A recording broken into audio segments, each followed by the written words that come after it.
The government now requires public and private employees working on site to be vaccinated against COVID-19. And it's all too well for Swifties as American pop star Taylor Swift releases her award-winning album again.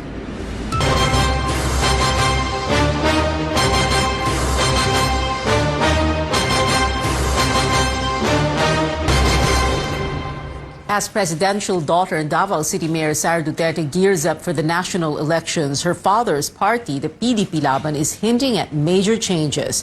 Our Amor Santos joins us now for details. Amor, can you tell us first, do we know now which position Mayor Sara is gunning for, or are we going to wait a little bit longer?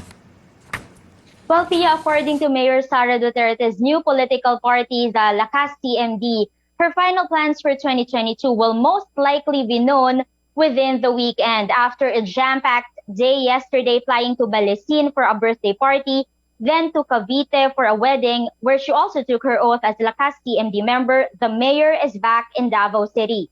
She appealed to supporters and members of the media to avoid camping out at the Commission on Elections in Manila in anticipation of her substitution of Lakas CMD's presidential or vice presidential bet. After weeks of waiting and speculation, House Majority Leader and Lakas CMD President Martin Romualdez asked for more patience, saying consultations are still ongoing.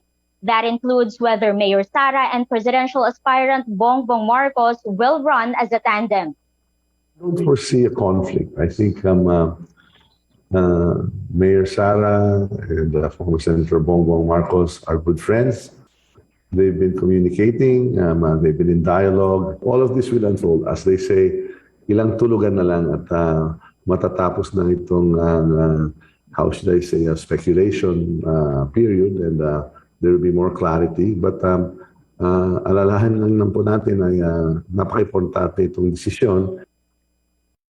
Now that Mayor Sara is with Lakas CMD, the ruling PDP Laban party announces possible changes in its standard bearers. In a statement, the party says it's studying all options, including going back to their original plan of fielding Senator Bongo for president with their party chairman, President Duterte, as his running mate. Go earlier slid down to the vice presidential race after the chief executive announced his retirement from politics. Senator Bato de la Rosa filed his candidacy for president, but has repeatedly said he's willing to give way to Mayor Sara. Back to you.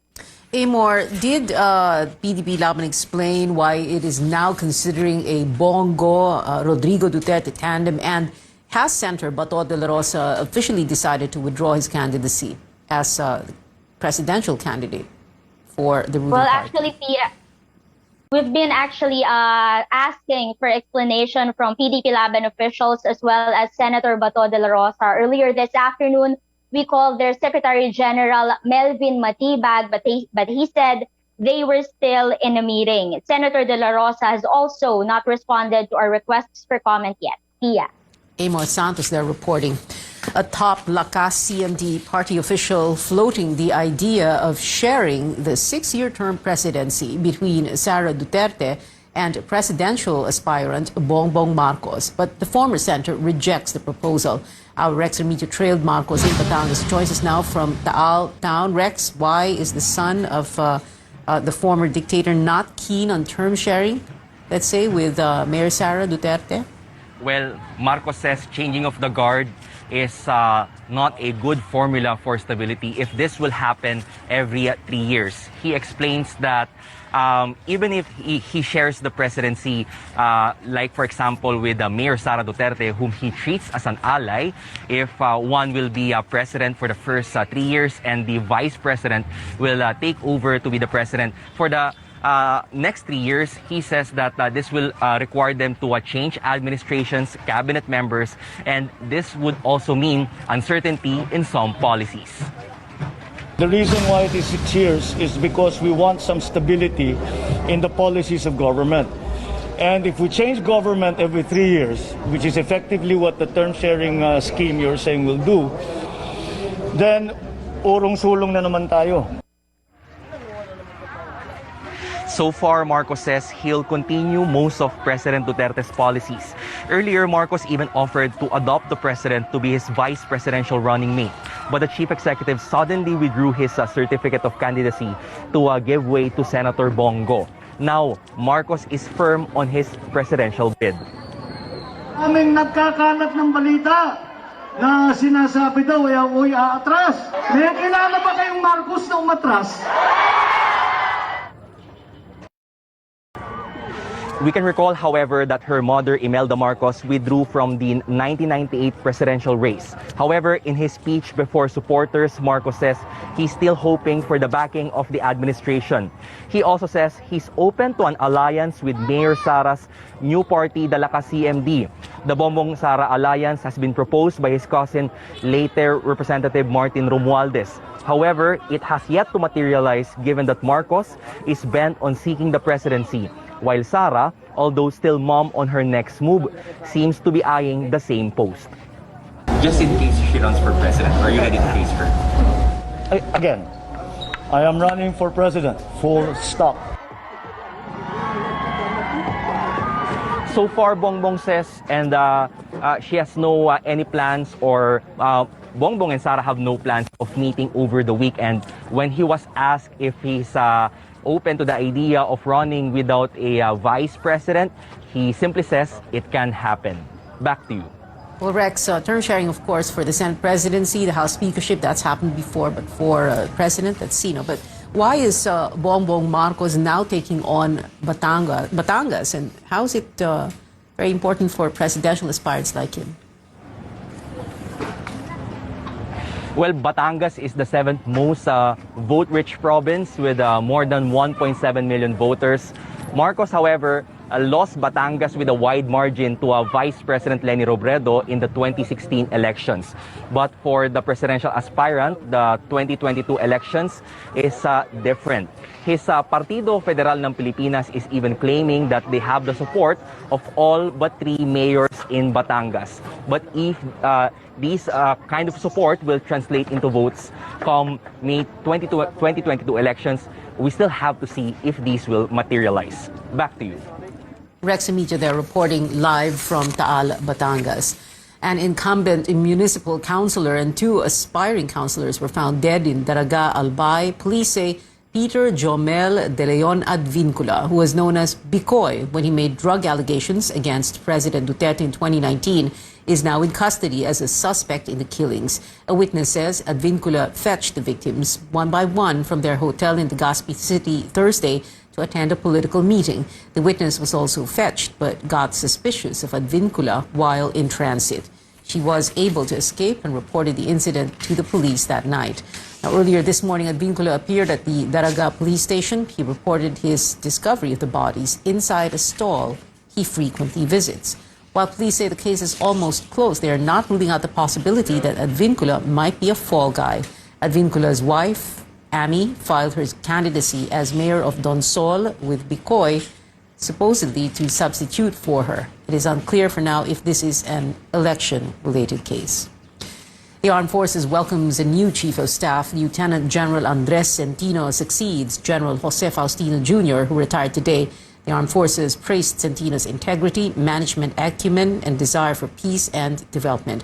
It says these make him a competent leader who will guide the AFP and support national efforts to fight the pandemic. President Duterte and the Defense Department also expressed confidence on Centino's ability to secure the state and upgrade the country's defense capability. Now, before his appointment, I got to speak to Centino on the possibility of him taking command of the armed forces during the general's special presentation. Here's what he said. It has to be the decision of the president. But yeah, I think we have grown to be a professional organization. We have matured and professional qualified, and I suppose it really depends on the recommendation of the SND and the decision of the president. Centino is a member of the PMA Maringal class of 1988. He will lead the AFP until his retirement in early February 2023, which will make him the longest serving among the 11 AFP chiefs under the Duterte administration. Now, the new National Police Chief vowing to make sure elections next year will be peaceful and orderly, Lieutenant General Leonardo Carlos replaces General Guillermo Eleazar in a change of command ceremony this afternoon. Carlos says he will focus on the fight against insurgency, terrorism, and private armed groups prepare for the polls. He also pledged to continue the cleanliness drive that Eleazar began, as well as fiscal transparency and the fight against criminality and illegal drugs through the so-called double-barrel finale version 2021.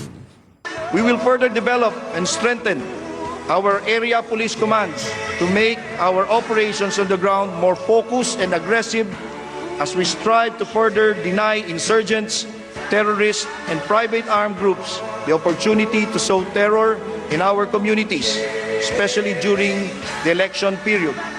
Sisiguraduhin po natin na hindi masasayang ang boto ng ating mga kababayan at magtatagumpay ang ating halalan na walang bahid ng karahasan at katiwalian. And like the new Armed Forces Chief, General Centino Carlos is also a member of the PMA Maringal class of 1988. He will serve as PNP Chief until his mandatory retirement age of 56 on May 8, 2022, just a day before the elections. In the meantime, Interior Secretary Eduardo Año hinting at a new career journey for Eleazar, but did not give other details. Eleazar is rumored to join presidential aspirant Ping Lacson senatorial slate as a surprise candidate.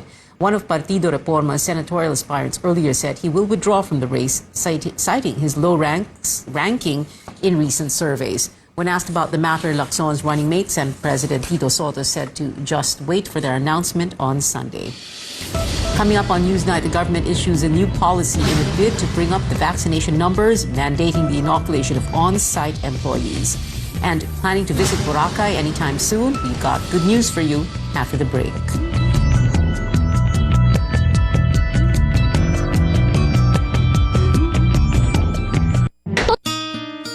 O, anyari sa'yo? Ba't nakasimangot ka? Alam ko na. Masakit ang katawan mo, ano? Sa sobrang trabaho? O di kaya masakit ang ulo sa sobrang stress? Break ka muna.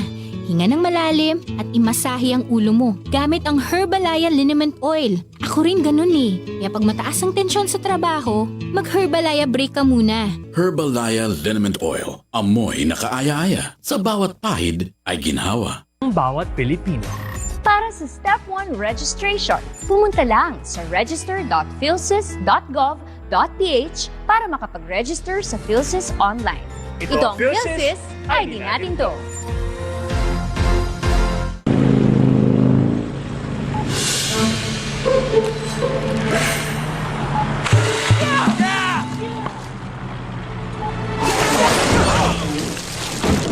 Discovery Plus has arrived in the Philippines.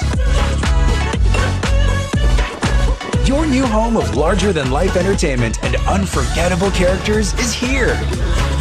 Subscribe now at 129 pesos for the first year. Don't miss out. We'll be making a strawberry martini, a great way to level up a special occasion. Here's what you'll be needing for this cocktail. For the tools, you'll need... We start by adding ice into our mixing glass, and in goes your GSM Premium Gin. And then we add our dry vermouth. Finally, the strawberry syrup for some sweetness. Now take your bar spoon. Once all blended nicely, grab your strainer and pour your cocktail into your martini glass. Garnish this with some fresh strawberries. There you have it, your strawberry martini made with GSM Premium Gin.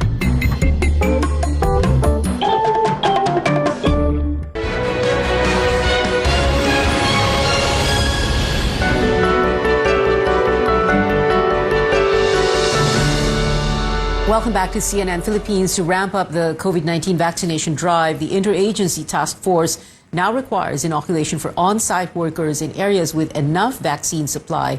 Our correspondent Tristan Odalo has the details. Starting December 1st, employees working on-site are now required to be fully vaccinated against COVID-19. This latest decision of the Pandemic Task Force is seen to increase the demand for COVID-19 vaccines. Sa mga lugar na may sapat na supply ng COVID-19 vaccine na magpapabakuna ng kanilang eligible employees na nasa on-site work. Workers in the transportation sector are also required to be fully vaccinated. Public and private establishments also have the right to refuse entry and deny service to unvaccinated individuals. A group of restaurant owners welcomes the decision of the IATF. They are also willing to provide more incentives to fully vaccinated customers. No, maraming restaurants are over 90%. In my restaurant, we are 100%. We are not allowed to serve any customers indoors unless our staff are vaccinated. But the IATF maintains that frontline and healthcare services must be given to anyone regardless of their vaccination status. The Pandemic Task Force also says those who refuse vaccination are required to present a medical clearance issued by a government health office and a birth certificate. Unvaccinated employees can't be fired from their jobs, but they should undergo RT-PCR testing or antigen test at their own expense. Employers suggest an alternative strategy for the unvaccinated, especially in the food business. Maybe we can give them other assignments muna na walang interaction with customers. Some workers weigh in on this mandatory vaccination policy that will begin next month. Pabor po para din naman po sa kalusugan po at saka sa safety ng mga empleyado yun eh. Pabor ako doon kasi para sa kapakanan na rin ng mga empleyado na dapat safety sila lagi sa trabaho nila at sa pamilya nila. The Trade Union Congress of the Philippines also supports the IATF decision requiring vaccination of workers. Well, una-una, yung mga no vaccine, no work, no pay ay unang-una, walang basihan sa batas. Ikalawa, it is deemed illegal by the labor code. Itong mandatory vaccination with exemption ng gobyerno ay sa tingin namin reasonable dahil meron namang exemption na binibigay. The Interagency Task Force also urges government agencies and local government units to prioritize fully vaccinated people in government programs and services. Tristan Odalo, CNN Philippines. The Labor Department says it will issue an advisory to guide employers and workers on the IATF resolution for mandatory vaccination. The agency will release this soon.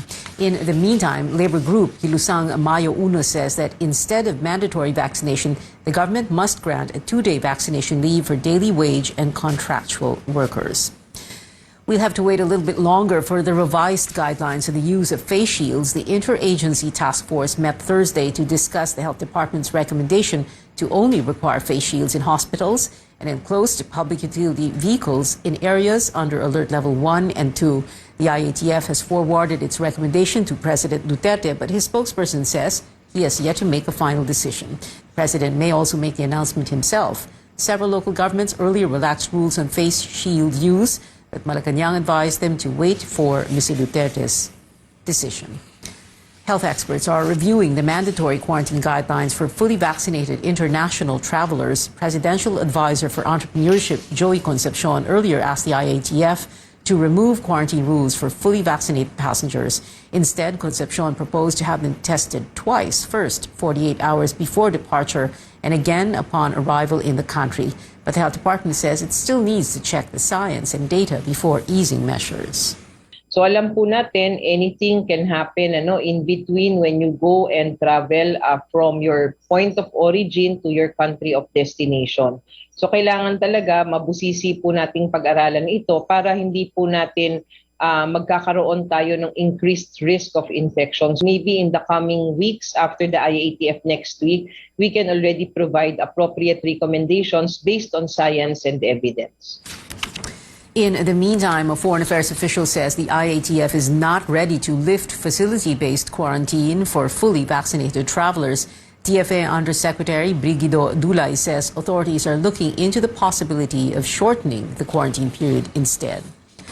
A popular island destination is ready to welcome more visitors. Beginning November 16th, fully vaccinated tourists entering Boracay Island in Aklan will no longer need to present a negative RT-PCR test results, but they need to show a certificate from VaxCert-PH, the country's digital vaccine certification system. Vaccination cards from local governments will also be accepted. Aklan's governor says 90% of the island's tourism workers, as well as 70% of the eligible population, are already fully vaccinated. Of course, the other requirements of the online health declaration card, the pre-bookings will still be there, but the RT-PCR test will now be removed by starting November 16 to really open up the business in Boracay in time for the holiday. The tourism department welcomes the easing of travel rules. It says Boracay experienced a dramatic increase in tourist arrivals in the last 2 months, logging over 32,000 visitors in October. Meanwhile, the governor of another popular tourist destination appeals to the national government to work with local officials in efficiently uploading data on the VaxCert-PH system. Bohol earlier waived its RT-PCR test requirement, but Governor Arthur Yap says visitors struggle to get certification as their data have yet to be encoded. Prepare for a bigger electricity bill this month for those in the Meralco franchise area. The power distributor announced that the overall charge for November went up by 33 centavos per kilowatt hour. This should translate to 65 pesos more in the billing statement of a typical household consuming 200 kilowatt hours per month. The company attributed this to higher generation charges in line with the Malampaya natural gas facility maintenance shutdown for more than 3 weeks in October. The plant supplies 40% of Luzon's power needs. When we return on Newsnight, living up to their name, a K-pop group gives fans twice the excitement with an album and a music video. And Taylor Swift brings back a gift from the past and some new tracks for today's much-awaited release. We give you a sneak peek after the break.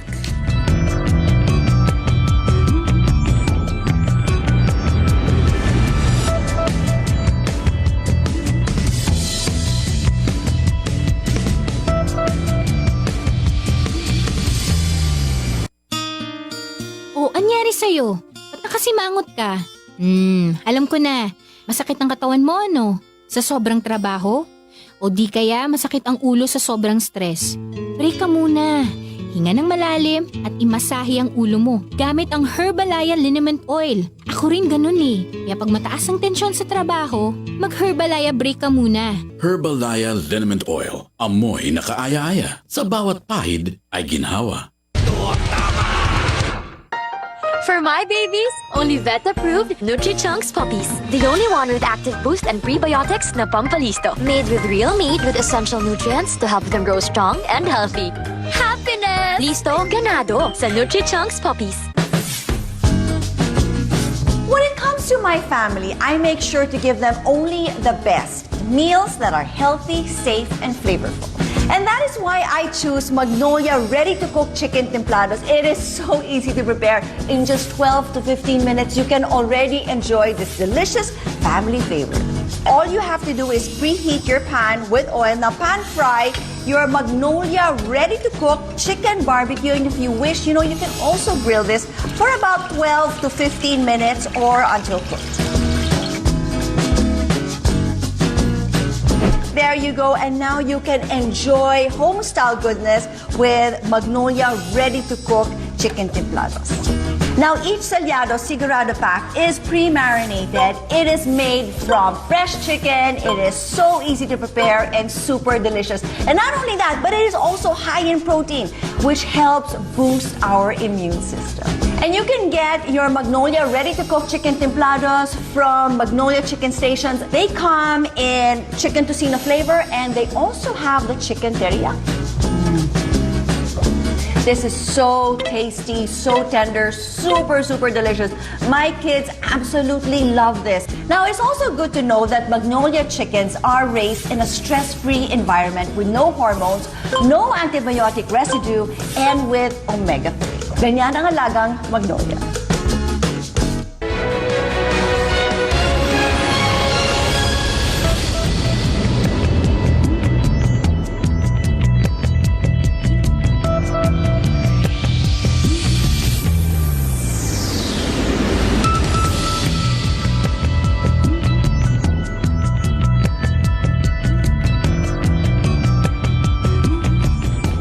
Welcome back. This one's for the K-pop fans. Twice's third full album, Formula of Love, has finally dropped. Among the 14 tracks is the girl group's first English single, The Feels, which marked their first entry in the Billboard Hot 100 chart.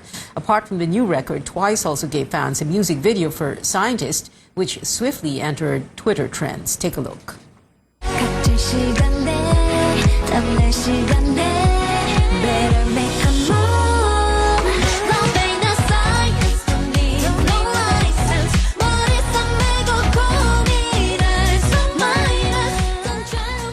And what do you know, the music video surpassed 1 million views on YouTube in less than an hour.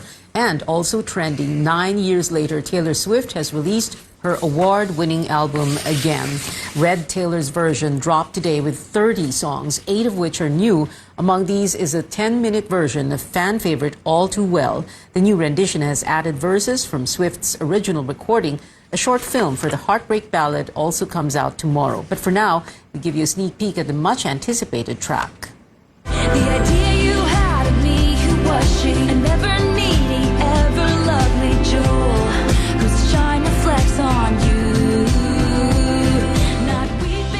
Joining in on the listening party, Starbucks Coffee, in celebration of the new release. They're playing Swift's songs in stores globally this weekend. And movie news now, before we go from the latest action flick to a prestigious new award. Here's CNN's David Daniel with the Hollywood Minute. Hello, boys. It's so nice to finally meet you in person. Gal Gadot gets her villain on as she squares off with Dwayne Johnson and Ryan Reynolds in Red Notice. I loved the character. It was refreshing for me to come and do something different, something that is a bit more villainy, evil, femme fatale, cheeky type of woman. It was really beautiful to watch her so kind of, you know, mischievous and wily. And I got caught watching a bunch of times too, where I would forget my next line because I was just sort of watching like a viewer. Red Notice is now streaming on Netflix. Ava DuVernay is receiving a unique honor. The celebration of black cinema and television is giving the writer, director, and producer its first ever Melvin Van Peebles Trailblazer Award. Other honorees this year include Will Smith for his role in King Richard, Ruth Negga for her role in Passing, and the cast of The Harder They Fall will receive the Ensemble Award. The Critics' Choice Association's 4th annual celebration of black cinema and television is December 6th in Los Angeles. In Hollywood, I'm David Daniel. It is 43 days before Christmas, and that is it for now. Join me again on News.ph at 7 p.m. I'm Pia Ontiveros for Newsnight, where we go above and beyond the headlines.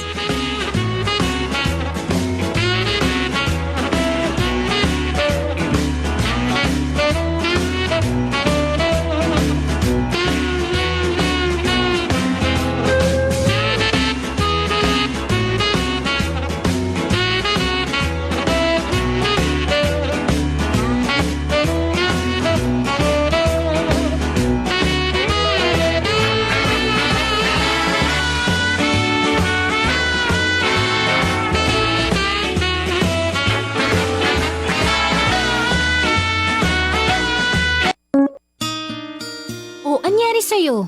Ba't nakasimangot ka? Alam ko na. Masakit ang katawan mo, ano? Sa sobrang trabaho? O di kaya masakit ang ulo sa sobrang stress? Break ka muna. Hinga ng malalim at imasahe ang ulo mo gamit ang Herbalaya Liniment Oil. Ako rin ganun eh. Kaya pag mataas ang tensyon sa trabaho, mag-Herbalaya break ka muna. Herbalaya Liniment Oil. Amoy na kaaya-aya. Sa bawat pahid ay ginhawa. RPN Radio Philippines Network, Radyo Ronda, DXKT Davao, member, kapisanan ng mga broadcaster ng Pilipinas.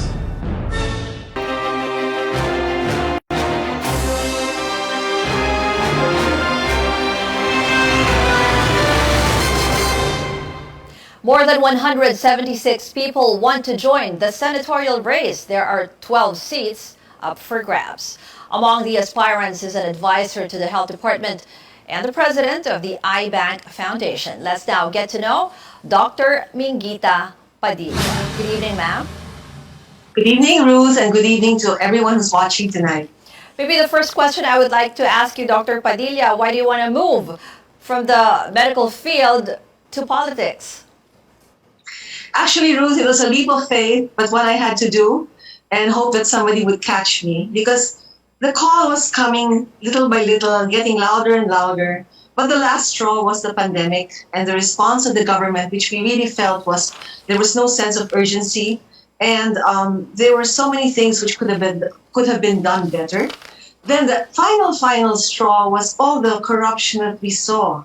the Pharmaly, the PSDBM, the 42 billion transfer to the DOH, whereas so many of our colleagues were crying for PPEs, using garbage bags for PPEs. So many were dying, and there seemed to be so much unadulterated, obscene profiteering amidst all the suffering. So when you're faced with that, and then my colleagues were begging me, we need a doctor in the Senate, somebody who knows what it's like to practice, somebody who's also served the country in my own way as in the private sector, who has worked with government as an advocate, and sometimes frustrated advocate of that.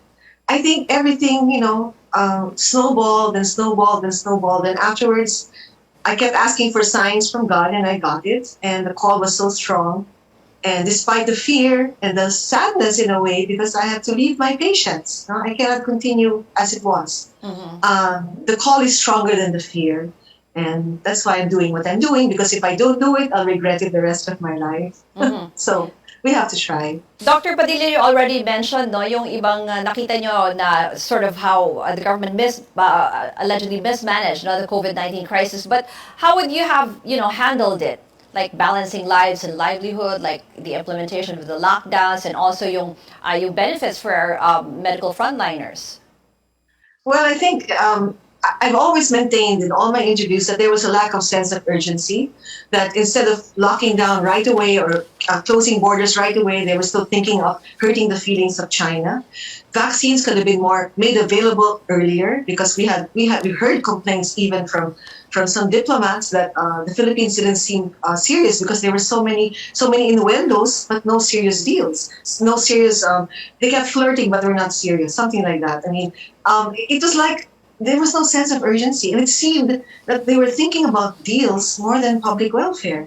And I know for a fact there was a tug of war all the time between those wanting to do their job earnestly and those thinking of profits. And this tug of war delayed so many things. Now, the granular lockdowns would have been better than the draconian lockdowns, except that we didn't have the capacity because our infrastructure, our health infrastructure, would not have been able to take it. So the initial draconian lockdown was, I think, necessary. But after that, we should have gone into granular lockdown if we had just tested more often, mass testing, better contact tracing. So much could have been done better. But this is all hindsight, okay? And now we have our vaccines, although we should ramp it up. And definitely the healthcare providers, the health workers, they are taken for granted. They have been taken for granted so long, and they're asking for so little: food allowance, transportation allowance, hazard pay.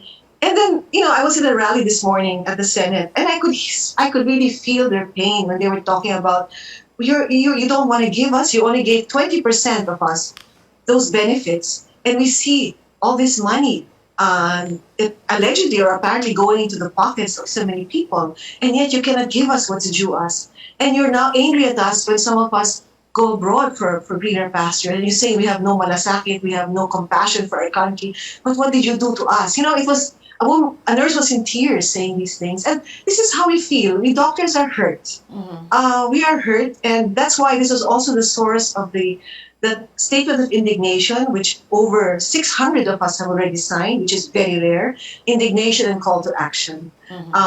We cannot go on this way, not just for us, but for the future. This sort of corruption, which I think is we consider heinous, because it really cost deaths. It robbed us of life.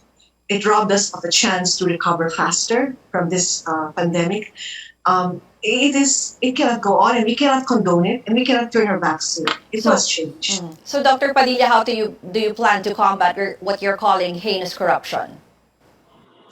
Well, as a senator or now? Yeah, well, as a senator also. Now we want accountability. We want the Senate to come up with the correct report. We want people to be charged. We want everything to be coming to the conclusion. We will not allow cover-ups, and we will call attention to it if we feel our intelligence is being insulted by the cover-ups. Because sometimes it's so blatant that even you don't have to be a genius or educated to see that there's a cover-up. Even the most ordinary person in the street will say, ano ba naman yan? Napaka-obvious naman yan. Masyado naman tayong niloloko, no? Ginagawang tanga. They even say that, no? So we will have to be vigilant, and we will call out. We doctors who are usually so quiet, we're just so involved with our patients, we will call out what we see. And if it's not correct, then we will do something about it. And I think some of us will actually also file charges in court. So we're not going to wait for the Senate to do so, but I hope they do so. But some private citizens will also file charges in court. In your previous interviews, and you're also the co-convener of Doctors for Truth and Public Welfare, you have given a lot of importance on the fight against misinformation, especially in terms of sa healthcare, no? Just how important is that, and what do you plan to do about it? Well, if given the chance to be a senator, one of my priorities will be also to see how we can combat medical misinformation. Never mind the misinformation is just, nakakatawa, like this guy was kidnapped by a marshal or something like that. But if it's medical information, especially the kind that scares people, that prevents people, from getting vaccinated, which we know unequivocally saves lives. Vaccines save lives. All the statistics in the world have shown that. For every 10% increase in your vaccination, your hospitalization goes down by 40+% for every 10%. So can you imagine if you're stopping that because of medical misinformation? We ought to have a law. And we also need to educate our students. Maybe have this is in connection with that, digital knowledge. How do you tell fake news from truth? And how do you also prevent predators from attacking or endangering our youth? This is all related, okay? May I say something also about moving on, how we can recover from COVID, from these lockdowns, how our economy can recover? Ruth? Yes, go ahead. May I say something about that? Because, I think almost all scientists around the world have now agreed that we're going away from the zero COVID to living with COVID. Because if we want zero COVID before we become normal or have some normalcy, we will not recover. We are one of the worst performing countries in the world. And according to Secretary Carl Chua himself, it will take us about 10 years to really recover. But we can hasten this, okay? One is we have to learn how to live with COVID. And the only way to do that is to ramp up vaccinations and to test frequently.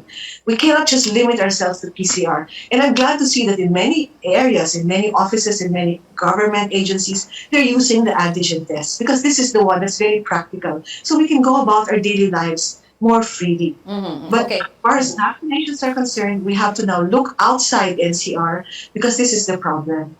We have to vaccinate before the surges come. Let's not wait for the surges. Because many of these places, once they have a surge, you'll have more deaths because they don't have the health infrastructure to deal with the surges. Okay, Dr. Padilla, Also, outside of the medical field, we also want to hear about your economic agenda, maybe in terms of fighting poverty alleviation or, ensuring more job security, maybe?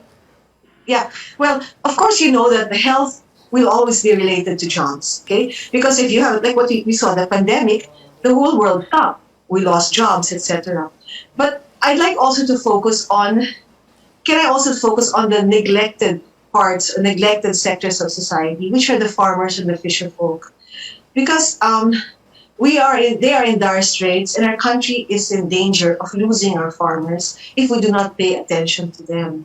I have been holding dialogues with them, and although there were laws supposedly to empower them and to make their situation better, they have not been implemented. So I will try to look into the benefits for the fisher folk and the farmers. Okay, and imagine we're an agricultural country. We cannot possibly be dependent on imports because one day the weapons of war will be food. And if we don't have our own food production, we will be very vulnerable to other countries. Imagine that, because we never took the time to develop our agriculture and we neglected our farmers. So food security is one way and of helping our economy, helping the least of our people. Now, as far as the jobs now, I think we have to continue where we're going now, which is opening up the economy slowly, making sure that we have some semblance of normalcy, while also ensuring that we have agile or flexible mechanisms to keep the cases at a manageable level. We should stop thinking of cases now per se. We should already base our decisions and base our opinion of whether we're doing okay or not on hospitalizations, because COVID once we have been vaccinated, and then we have to ramp up the production of tablets like molnupiravir, which we like to be an antibiotic, then our lives can go back to normal. And as soon as we have that confidence, our economy will grow and we'll have jobs again. Okay, we will continue this up-close conversation with Dr. Minguita Padilla after a quick break. Stay tuned to CNN Philippines.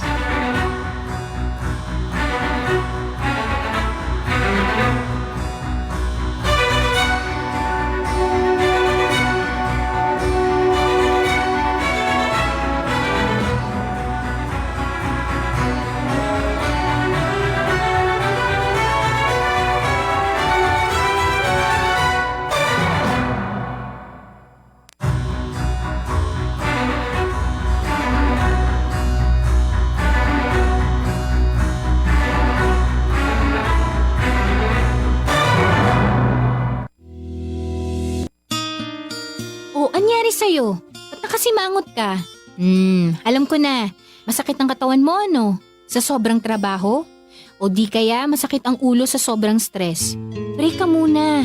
Hinga ng malalim at imasahe ang ulo mo gamit ang Herbalaya Liniment Oil. Ako rin ganun eh. Kaya pag mataas ang tensyon sa trabaho, mag-Herbalaya break ka muna. Herbalaya Liniment Oil. Amoy na kaaya-aya. Sa bawat pahid ay ginhawa.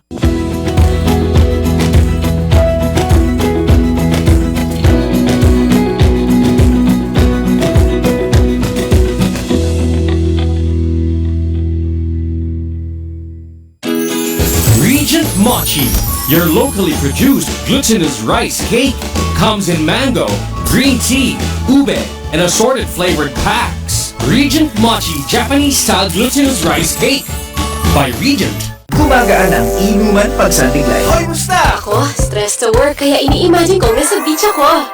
Ako, busy sa paglaba at pagluto. Kaya ini-imagine ko, nag-i-eat all of tayo. Ako, ini-imagine ko yung part dati. Laging masaya. Kasi miss ko na kayo. Buti na lang, may Sunbig Light dito sa tindahan. Pagtapos ng mabigat na araw, mag-inuman with friends and Sunbig Light. 100 calories lang. Magaan sa tiyan. Ulitin natin to. Ang alin? Mag-imagine? Hindi, mag-inuman.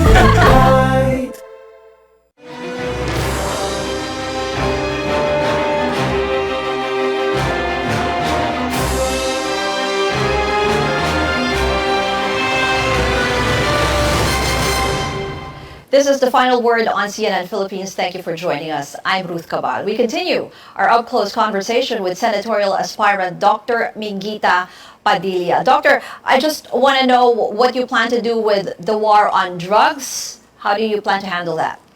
Okay. But before I go on the war on drugs, can I just say a few more words about poverty?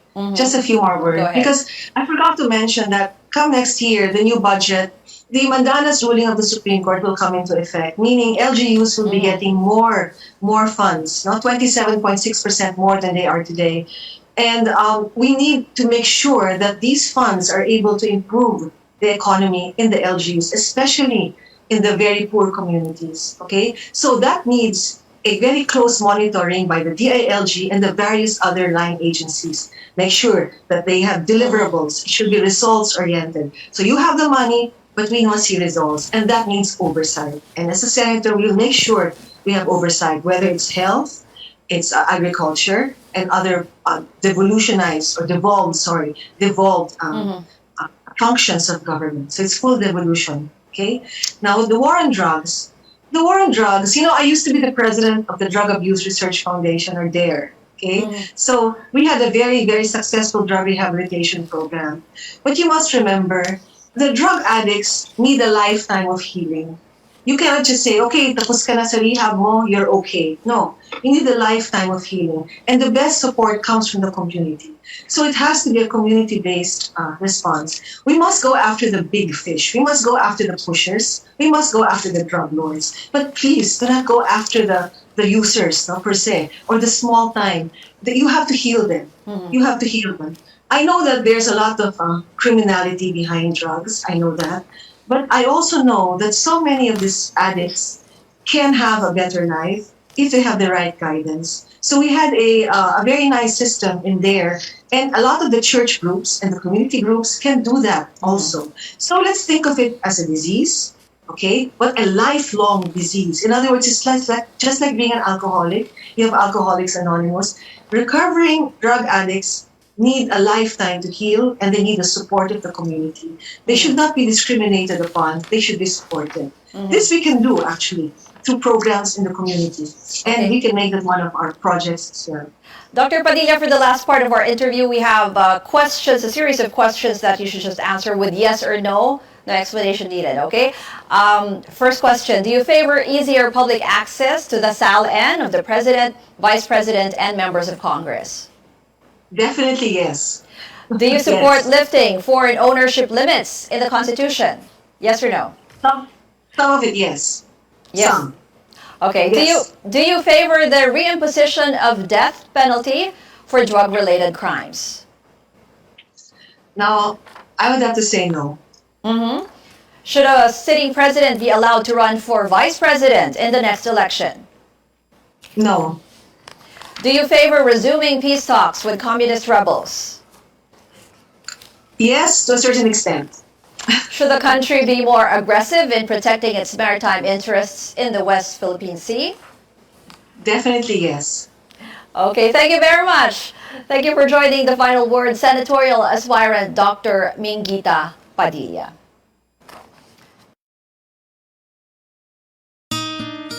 O, anyari sa'yo? Ba't nakasimangot ka? Alam ko na. Masakit ang katawan mo, ano? Sa sobrang trabaho? O di kaya masakit ang ulo sa sobrang stress? Break ka muna. Hinga ng malalim at imasahe ang ulo mo gamit ang Herbalaya Liniment Oil. Ako rin ganun eh. Kaya pag mataas ang tensyon sa trabaho, mag-Herbalaya break ka muna. Herbalaya Liniment Oil. Amoy na kaaya-aya. Sa bawat pahid ay ginhawa. O, anyari sa'yo? Ba't nakasimangot ka? Alam ko na. Masakit ang katawan mo, ano? Sa sobrang trabaho? O di kaya masakit ang ulo sa sobrang stress? Break ka muna. Hinga ng malalim at imasahe ang ulo mo gamit ang Herbalaya Liniment Oil. Ako rin ganun eh. Kaya pag mataas ang tensyon sa trabaho, mag-Herbalaya break ka muna. Herbalaya Liniment Oil. Amoy na kaaya-aya. Sa bawat pahid ay ginhawa.